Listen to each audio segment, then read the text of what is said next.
Hi, I'm going to talk to you in this video about how to start a cold call. And I'm not going to make this complicated because I have to say there are an awful lot of elements to making a cold call successful. And a lot of that I have already covered in previous videos and shared with you.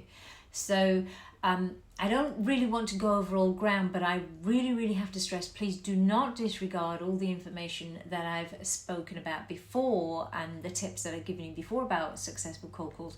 This is in addition to those tips. So in this video, I've focused on two key elements, and as I said, in addition to what you already know and what I've already said. Number one, what you say, and number two, when you say it. Now let's start with what you say first. Now for this, you have to prepare a couple of things, and those are questions. Questions can be split down further.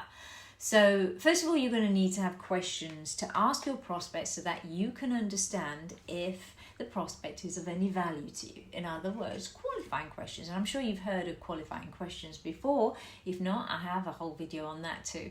Now, to know which qualifying questions you need to ask, you do need to know what you actually want from your customer, other than the fact that they're a human being and that they're alive.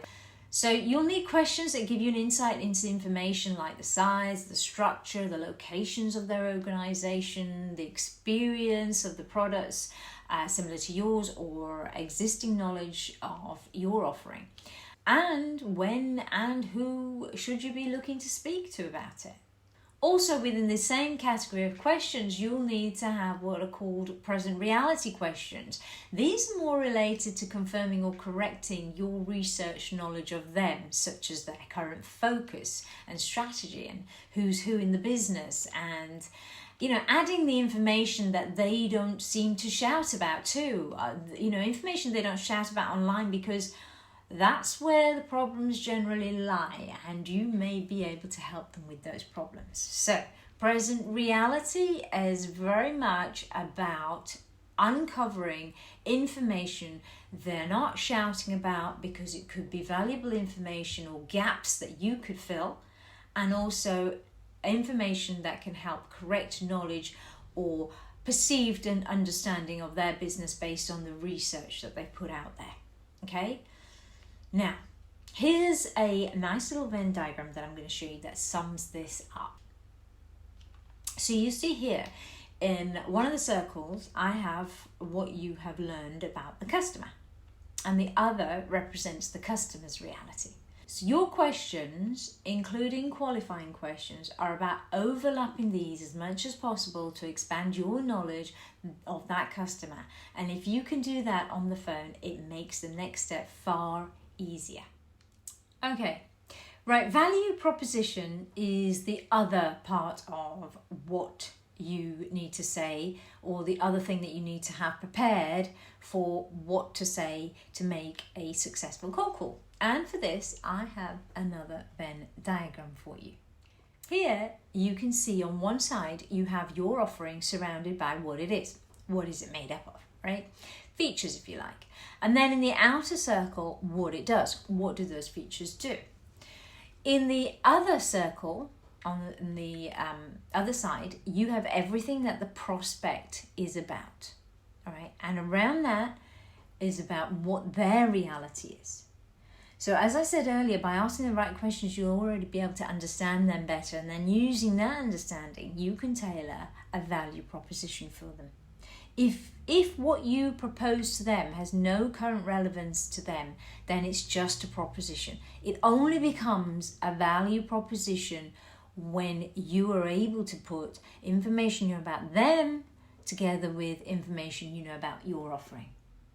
So that is the second part of what to say. Now let's go on to when to say all of this. So what to say, great to know. When to say all of the above, though, is crucial to a successful cold call. The wrong timing of a pitch, it always leads to the loss of an opportunity. So here's my tip to you. Qualifying questions can be asked to anyone, right? Anyone at all.